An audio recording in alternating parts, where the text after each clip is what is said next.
Good people, how y'all feeling? Good morning or good afternoon, Lord. I don't forgot the time. Good to see y'all. Good to see y'all. I'm so excited to be here today. This is just incredible. When Jeff reached out to me and said, hey, can you do this? I was like, of course. And so I'm excited to be here.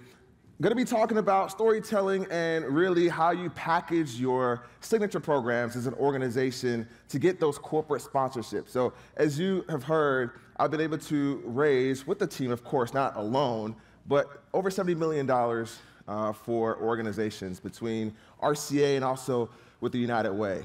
And that has been strategic in the way that we've been able to do that for a number of different reasons. And so I want to go through some of that today. So this is our outline, as you see here. We're going to be talking about positioning your organization strategically. Number two, understanding program versus event sponsorship. Like, what are the differences between those? Creating a sponsor deck. What does that look like? What should you have in your sponsor deck? And then pitching companies. How do you successfully do that? And then reporting the impact. So that's a little bit of our outline. We've got a lot to get through today, and I want to give you some time to ask some questions as well, because I know that a lot of value is added there in that regard. So let's talk about first, positioning your organization strategically, right? That is very, very important. Here is a great picture. You heard about the Oprah situation. Here's a photo, just because, you know, for good reason. Another zoom, because look at that hand. She is touching me, y'all. Right here on that shoulder. Didn't wash that suit, haven't dry cleaned that suit since 2017. Just so you know, because we need some of that Oprah energy to rub off on us. Isn't that right? All right, so positioning our organization, here are some things, y'all, that we need to be very, very clear on, right? So we want to be clear on our mission and our vision. I'll talk about what that looks like and how that relates to our organization. In terms of positioning as well, you want to recruit a diverse board, and not just racially, right? But what does that look like? Telling the story, that's very, very important. And then also, how do you amplify your impact using social media, right? How do we amplify our impact using social media? And I'll tell you a few examples about how we did that with the Amazing Shake, which is a program at RCA, and also with an organization that I co-founded here in Atlanta called the Emerging 100 of Atlanta. So let's talk about positioning around mission and vision. Here it is an example of RCA's mission and our vision, right? So it's very clear with our mission, to deliver the highest quality educational experience where global citizens are born through engaging teaching methods, academic excellence, relationship building, and a passionate climate and culture. So if you know anything about RCA, we are a nonprofit middle school in Southeast Atlanta, 5th through 8th grade, out of the box learning, right?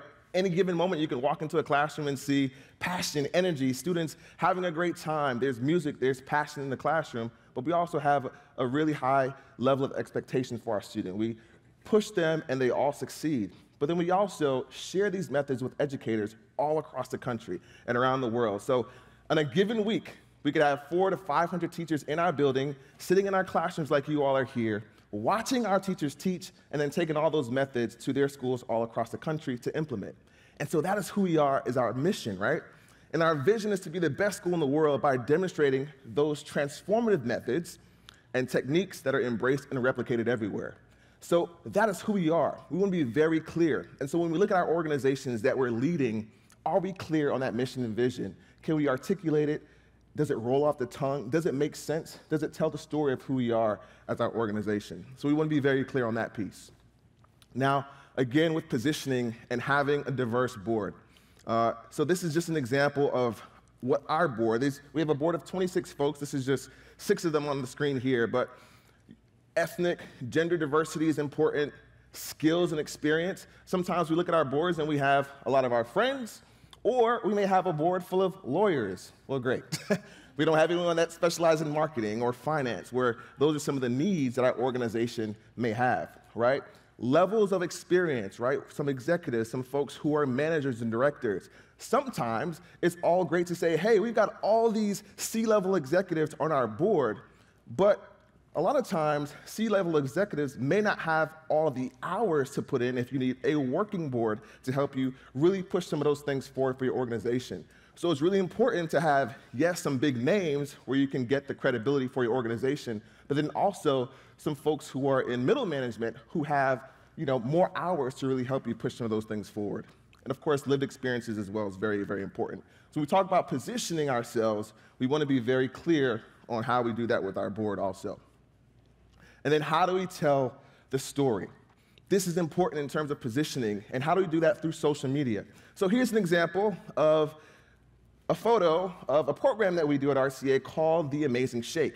At RCA, we have a very intentional focus about teaching our kids these skills about how do you give a firm handshake, how do you look folks in the eye, stand up and speak with confidence. And so we created a competition called The Amazing Shake, which puts our students through all these ringers of competitions and challenges. And it dwindles down throughout the day until there's one Amazing Shake champion. Well, the program has gotten so big now where we have now called on different companies and sponsors and incorporated them to be a part of it. And so here's an example of our students going to Turner Studios at the time, Warner Media, to incorporate one of the rounds there. They had to get on screen and read the teleprompter and engage with banter with Rick Kamla at the time. And so here's us telling that story on social media so that we can garner more support from other companies, right? Some other supporters who now want to be a part of that program. And so a lot of times we can get so bogged down in the weeds of our work and of our organization, the admin stuff, and then we forget to tell the story. We forget to tell the impact that our organization is having. And that is so, so important because funders, supporters want to see that we are making a difference, that we're having true impact. And if we're not telling folks that, then why would they want to support us? Why would they want to support us? And so we got to make sure that we do that, and social media is an incredible tool that we do that with at RCA. All right, here's another example. We talked about what that experience was like for the students. All right, so let's talk about understanding programmatic versus event sponsorship, right? Because there's a little bit of a difference there. All right, so programmatic versus event sponsorship. Let's talk about events first. So we know this. Event sponsorships are your typical run-of-the-mill, right? Your sit-down galas. It could be a stakeholder luncheon. It could be a black tie or black tie optional event. You name it, right? You invite donors, stakeholders to really sit down and be a part of that. It's a sort of a sit and get, right? They sit down, they hear about the impact that their organization has had throughout the year, right? Some impact stories, and then maybe an ask at the end for them to continue to support the organization. You're showcasing the impact of your organization, the work that you've been able to do over the past year, over the past 2 years, right? So that's sort of what your event programmatic space would look like and how you would get event sponsorships for that. And here's on the programming side, right? Ongoing events usually, like the Amazing Shake is what I just explained just a little bit a moment ago. The volunteer component. So with the Amazing Shake, you want to have a volunteer component. For this particular one, we not only called in corporations to be a part of this and support the organization, but then we also created a volunteer component with this because now, with their corporate sponsorship, we said, can you provide volunteers to be judges? Judges to judge the students as they went through each of these challenges, not only at RCA, but judges at their particular company that we went to and sponsored. And so for the programmatic sponsorship piece, not only are they providing dollars to sponsor your event and to make the event great that year and maybe the next year, but now there's that buy-in with the human component, the volunteer component, which is very, very important. They love this because they get to be a part of the impact. They can see the students, for example, with the Amazing Shake, they see the students as they come in round one, and then as they're matriculating throughout the different rounds in the city, how that student is doing throughout the day and potentially winning or getting top 10. And they feel like they have ownership in the success of the program of the student. And so find a way not only for the organization to sponsor the event from a monetary component, but how can they also volunteer with their time? And so that's very, very important. And then the opportunity to scale, right?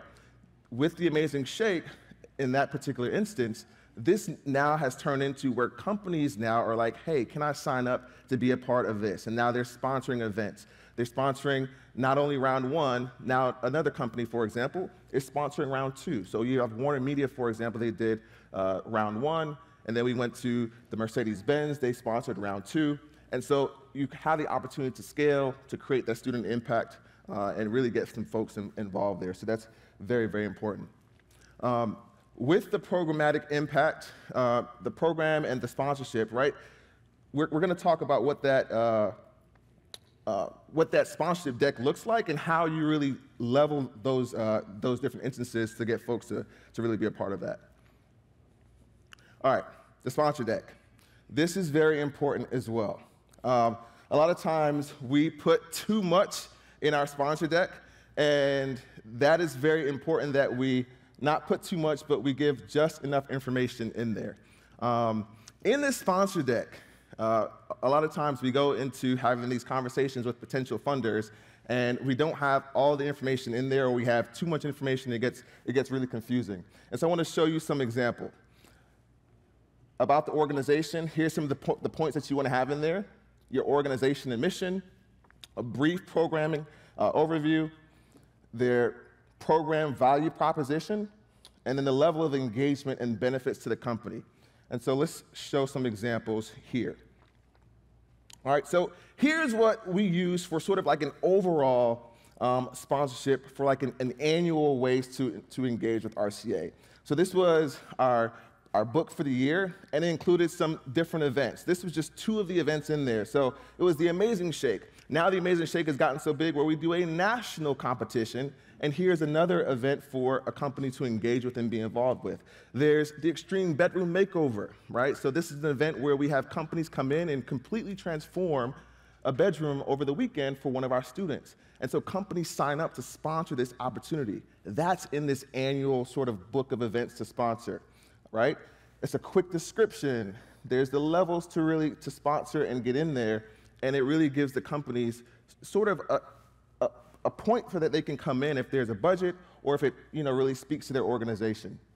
So that's just one example that we've been able to use sort of like an annual basis, listing all the opportunities for the year that you can engage with, and then they can have a conversation to determine which one is a good fit. Now, if we look at just the sponsorship deck for the Amazing Shake, this is a little bit more detailed and specific to that particular event, right? So it's a description about sort of what happens, what is the event about, and the impact that it can have on our students, details about the day, how many students are going to be impacted, that sort of deal. And then it sort of goes into, this is another piece, it goes into sort of the levels, right? So at 10,000, for example, these are some of the things that they can get, right? An Amazing Shake, engagement opportunity with our students, recognized as the highest sponsor in all marketing collateral, right? Recognized in the media and the press as a diamond sponsorship, premium logo, right? Placement, recognized in the newsletter, our annual publications, and so forth. And so these are just an example of some of the things that we've been able to use, but when you are designing this deck, it's so important to think about what are the things that are going to be useful and valuable to that organization that you are talking to. And you may edit this depending on who you're talking to so that you speak their language, because that's very, very important. And as you scale down, you have different levels, and your levels can start, if you want to start at 5,000 or you want to start at 2,000, depending on your organization, you definitely want to look at that and scale that as well. All right, so for the Emerging 100 of Atlanta, this is another example of we sort of did the same deal, right? We have different programs and events throughout the year, a fitness boot camp, a career development workshop. These are different ways that organizations or companies, funders can get engaged with our organization. And again, it sort of describes what the event is, the impact, the level, the investment amount, and sort of what they get for that. And that's very important as well, so that, again, companies who are making these decisions can determine at which level they would like to engage in. So that's very, very key. And then pitching. Now, here is the important part, right? We've done all the work. We've defined our mission, our vision. We have got a diverse board, right? We have put our sponsorship deck together, determined our levels. We've looked at all the folks who could be potential funders and, talked to our board to see who we can start to have these meetings with. And now it's about pitching, right? Making the pitch, and what does that look like? And in order to make this happen, we've got to be very intentional in order to make a successful pitch. we've got to speak their language. A lot of times, we will identify companies that are supporting other organizations and then add them to our list without then doing the other layer of going down to see if it would be a fit. So yes, for example, you may have seen that Novellus sponsored an organization, right, for their gala. And you're like, yes, that could be a potential sponsor for our organization. And then you call them up and you try to make a pitch, but you're an education organization. Does that really fit with Novellus if they're really focused on sustainability? And so, yes, we may see that an organization will support other organizations in the nonprofit community, but then we've got to do our due diligence to then go back to see, okay, is that a fit with us? Education, do they fit? Is that one of their pillars that they want to support? And then being able to do that due diligence before we go in there. And so when we go into that conversation, now we can say that I know that your organization is focused on K through 12 education. Here's what we're doing to impact that. We've got this event coming up, or we've got this program opportunity throughout the year that really speaks to the work that you do.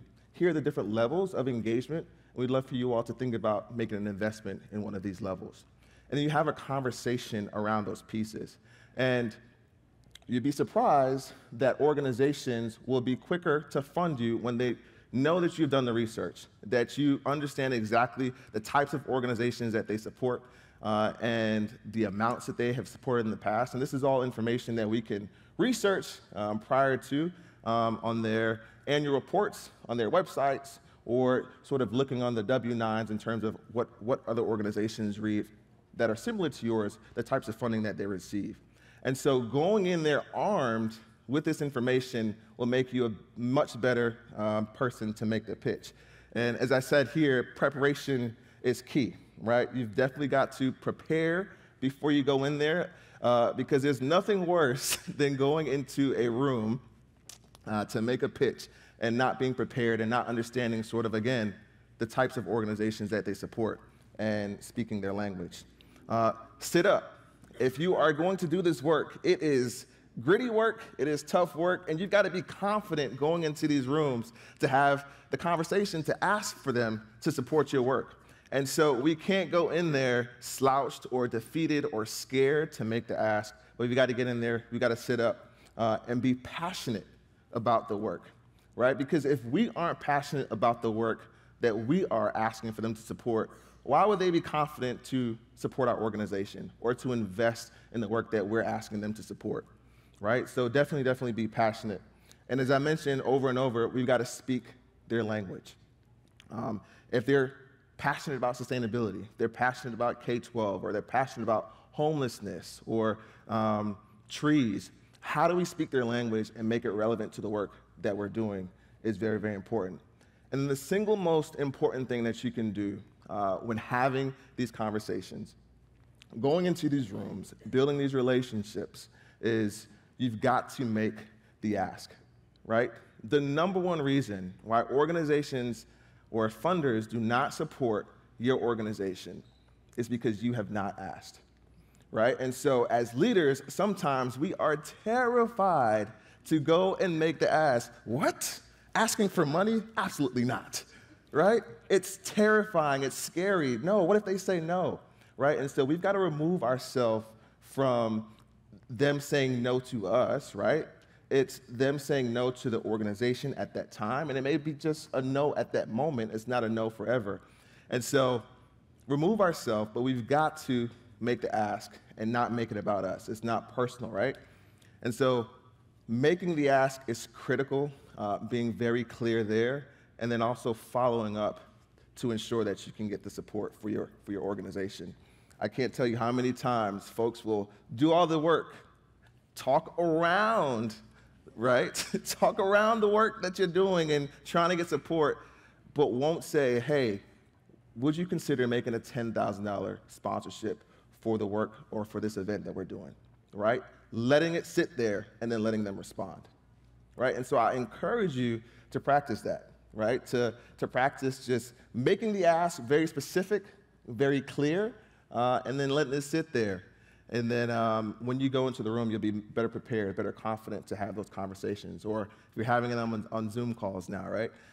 So making sure that we make the ask is so important. If you don't take anything away, how are we going to raise the resources for our organization this year? We've got to make the ask, right? Very, very important. All right. Now, reporting the impact. The funders, they have supported our event, right? They gave a $10,000 gift to our gala or to our Amazing Shake program.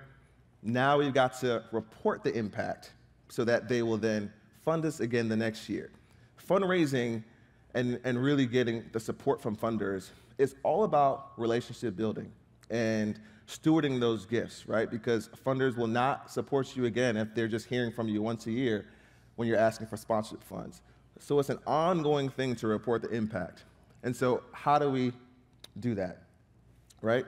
So include a program summary. You had your gala, you had your luncheon with your marketing team or on your own, including some pictures about the event and sharing the impact of the event and what that meant for your organization and how their support contributed to that.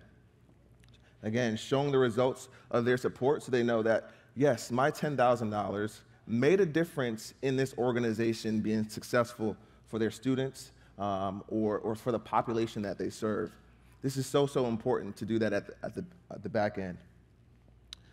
Celebrating the collaborative impact, right? Funders want to know that we are working collaboratively together. Whether it's with another community partner, a stakeholder, how are we as leaders in organizations working together with other organizations, whether it's for that particular event or for your organization as a whole throughout the year, how do we show that collaborative impact so they know that their work or their dollars is not only supporting your organization, which is great, but how is that affecting others as well? So that's very, very important. And then this goes hand in hand with making the ask, right? So you want to invite them back to support again next year. So if you are good, you had your event and you've already got the date set for next year, and you're going to invite them back to sponsor your event or your program again the following year. And if it's, if it's a program that's multiple years, you may even get a multi-year commitment out of them as well. Maybe they commit to sponsoring it over 2 years. But we definitely want to invite them back so that they can be a sponsor again. And so in that email, in that follow-up, it's thank you so much for the support. This is the impact that it has made. And we invite you back to be a sponsor again next year so that we can do this all over again and affect and impact even more constituents. And so this is a huge component of that as well. All right, so we did it, right? We positioned our organization strategically. What does that look like? Again, we talked about all the different ways to do that with our board, with telling the story, using social media to amplify those stories, which is incredible. Understanding the difference between how do we get funding for our event sponsorships, whether that's an annual sort of event or our big programmatic events as well, our programs. And then also, what does that sponsor deck look like? Some examples we showed about that. And then pitching those companies and really being able to go in there and make the ask, which is important. Reporting the impact was the last thing that we talked about. And so that is it in terms of sort of some of the ways that we are able to really package our signature programs. A lot of us are doing great work. We've got signature programs, but we've got to sort of organize it in these different ways to get companies and funders to want to support us. And so I'll stop there and then open the floor now for folks to ask questions, what questions you may have, and I'll be happy to answer those. Thank you. It's not over yet. Thank you so much. I'm a huge fan of the Ron Clark Academy and the work that you guys do. Just out of curiosity, I would like to know about your team. How many people are on your team, and can you give us a sense of kind of how your team has grown over time as you've scaled up? Yes, team. Me and one other person. So it's a small but mighty team. I'm now actually hiring for a manager. to help to sort of distribute some of the work so that we can make an even bigger impact at the organization. But yes, it's a small but mighty team, and so on a day-to-day, it could vary, right? It's looking at our strategy for the month or for the year in terms of our sponsorship goals, and then at RCA, we do tons of events, and so a lot of the times I am leading those events or have a huge hand in those and getting sponsorships for those as well.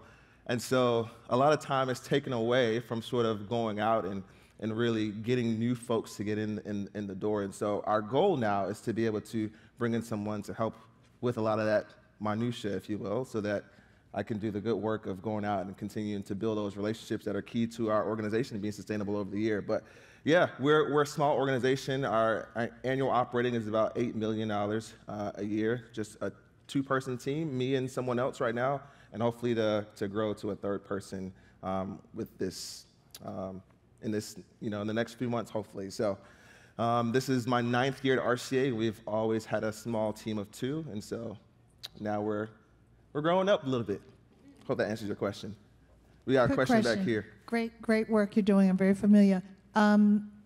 Since you've built up this momentum, what percentage of people just come to you to give you money without you even asking? Yeah, that's a great question. You would think that folks are just falling out to write a check. Not so much. Not at all. Actually, it's quite the opposite sometimes because we've done such a good job of telling our story on social media and being intentional about getting the media involved in some of the work that we're doing. A lot of times the misconception is that, oh, they're good. Yeah? They don't need our funds. And so it's harder for me as a fundraiser to go out and really to get folks to know that, hey, here's the work that we're doing. We're trying to make a big impact. Here's why we need your support. And so it's actually quite the opposite. So did Oprah help or no? Oprah helped with the press, right? Because folks are like, yes, but folks are like, oh, you got Oprah money. Y'all good. Y'all good. Next. So it's actually a negative when we get that, contributions from big names like that. But we'll take it because $5 million ain't coming every day, okay? So we got a question right here. I think she's walking around with the mic, so she'll come to y'all. Hey, thank you so much. This is so great. Thank you. And I have followed y'all's work for a long time, too. It's incredible.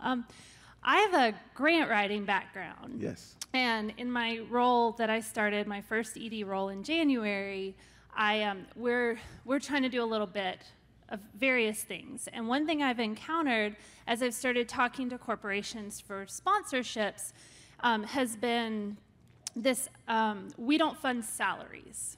Mm-hmm. And I'm very used to, we don't fund indirect, right? So like I've always had that kind of program operating expenses. A lot of the grant funders, they did all programs and maybe no indirect. But that took me off guard a little bit. The first time he was like, no salaries at all. And so that doesn't make any sense to me. Right, it didn't make sense to me either. Pretty well-known corporate foundation arm. But yeah. I'm just curious if you've encountered that. Like, how do you navigate those conversations of we won't fund a program salary? Yeah. And I think if it's just, and that's strange because you've got to have talent and folks to execute on these programs. And so that's a part of the funds that you would get from a grant maker. So I would just say for that particular organization, I wouldn't, you do a one-size-fits-all. I mean, if they're not funding salaries, then sure, we'll take the funds for those programs and then continue to tell the story with other funders who do know that yes, your grant funds are going to the program, but we also have a percentage of overhead that, the folks have got to execute on these programs, right? And so I feel you on that. That's very strange. I don't know why they would say that because the work that we do, part of our admin fee is incorporated into that. You got to, sure, yeah. I'm a certified fundraising professional, and I've been in this business 32 years. You have to funnel spread it through your program budget. Right. So that it's not obvious, but it's there. So you know you've got it. Well, that's what we did with the budget. Yeah, you incorporated in the budget for sure. Yeah. Yeah. So the question was, how do we sort of get funding from corporations who say we do not fund salaries? We only fund the programmatic work. And so we had an audience member that says you've got to sort of talk about it in your narrative where the work that they're funding is for the program, but you know that a piece of that would go to the salaries as well. Did I say that correctly? Yes. Perfect. Yes, ma'am. Hello. Hi. My name is Sharine. In my current role, I am the only person handling development as well as communications and external. So my question for you is, who makes the final decision about how the sponsorship deck looks, what the levels are in, and what levels are in the sponsorship deck, and like how it's laid out? Like, is it you as the head of the department, or do you kind of trickle it up to the board? What is the process of the actual creating of the sponsorship deck in terms of that? And then I also have another one. Okay.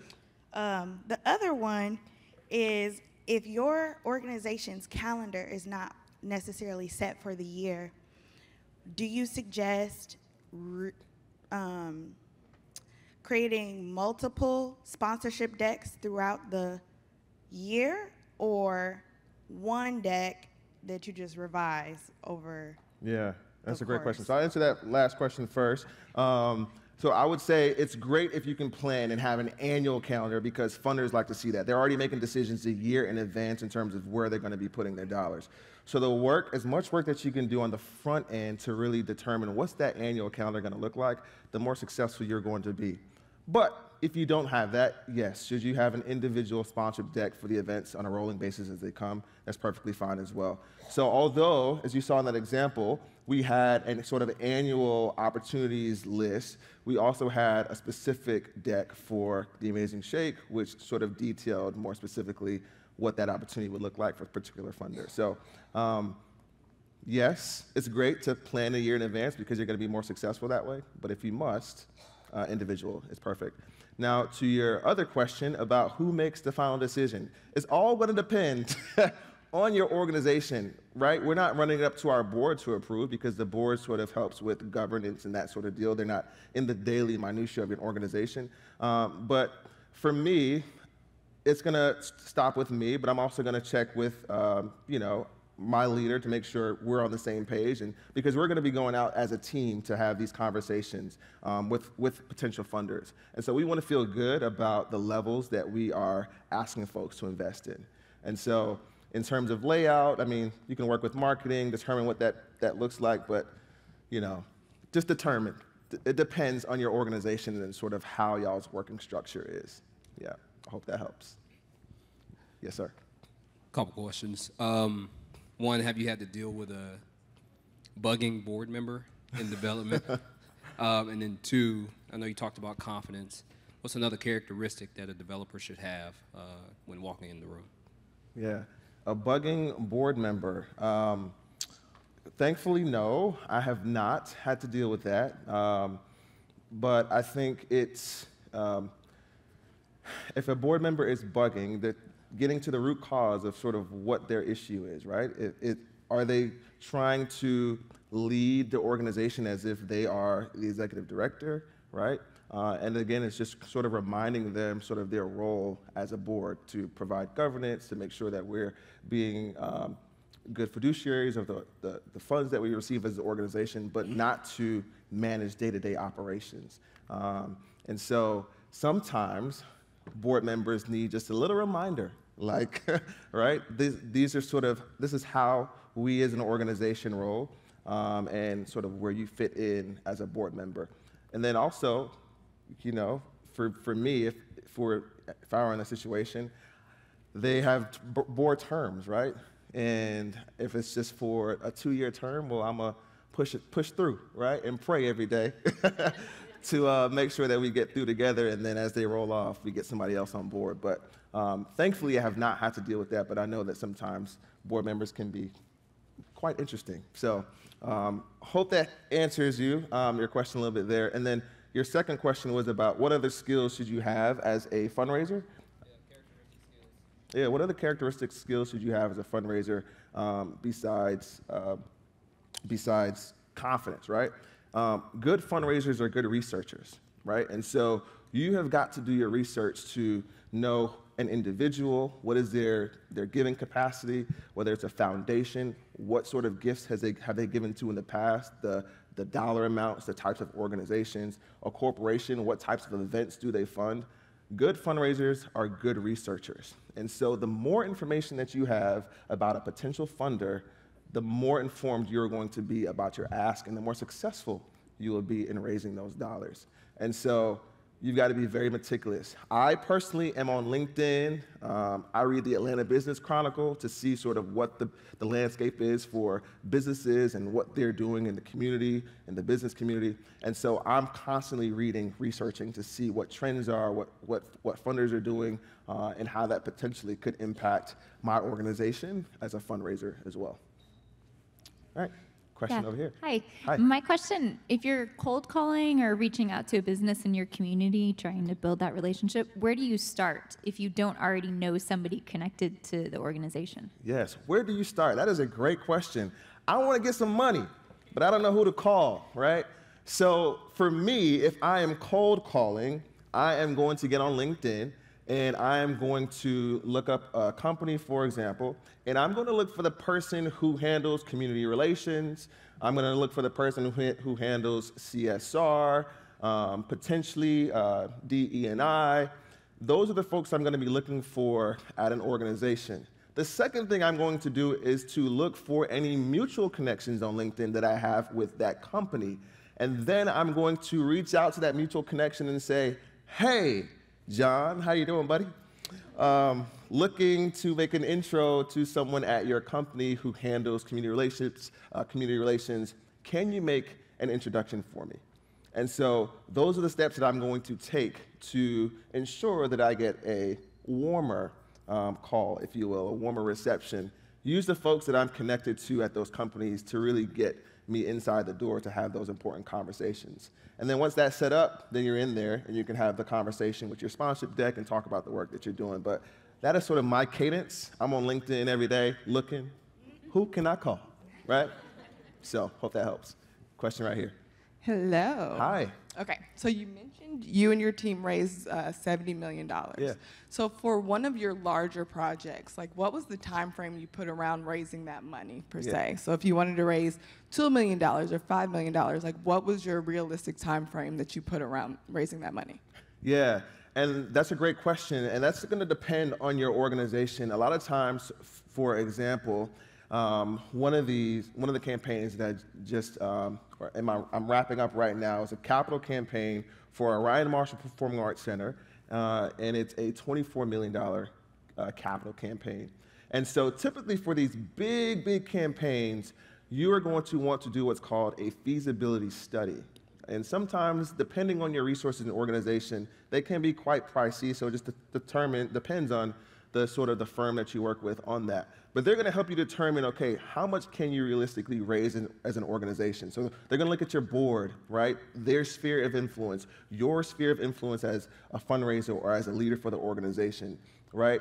The types of funds that you've raised in the past. They're going to look at all these different metrics to determine, okay, what is realistic for your organization in the time frame. So for this $24 million capital campaign, we started in 2017 and just are now wrapping it up now in 2022. Of course, we had to go through a global pandemic, and that messed everything up. This should have been wrapped up in 2020, but of course, we had to shift from raising capital funds to day-to-day support so that we didn't close our doors, right? So that's just an example. It would have been sort of like a 3-year campaign for us, but it stretched out because, of course, we had a global pandemic. So again, it depends on your organization and then sort of the feasibility piece of that as well. I'm going to ask one last question for our community online. Okay. From Christy White. She would love to know how they determine sponsorship levels amounts, especially with corporate sponsors. Yeah, how do you determine amounts, right? So for us, number one, you want to look at what is it going to cost you to put on this event, and then that's going to be your baseline in terms of, okay, I need, say, $50,000 to put this event on, right? That's going to be the baseline. And so you create your sponsorship levels based on that. But then also, it's really a strategy piece in, can you get folks as a newer organization, or are you more established? Or is someone going to write a $10,000 gift to your organization if you just started today? Or do you need to start with a lower level to get folks in, to build that relationship, build credibility, get more folks in who can potentially support and invest at a smaller level, and then increase that the next year? So it all depends on, number one, how much you need to even put on this event, and then your tenure and the work that you're doing, how much impact have you been able to really have and that you can speak to so that folks feel confident in investing at those amounts. When you have success and folks are engaged and interested in your organization and supporting your work, then each year you can sort of raise it up a notch. All right. I hope that helps. Yes. All Thank right. you so much for sharing your wealth of knowledge with us today. Thank y'all so much. Feel free to connect. I'm on LinkedIn, on social media. And if you have any other questions, I look forward to staying in touch. Thank you.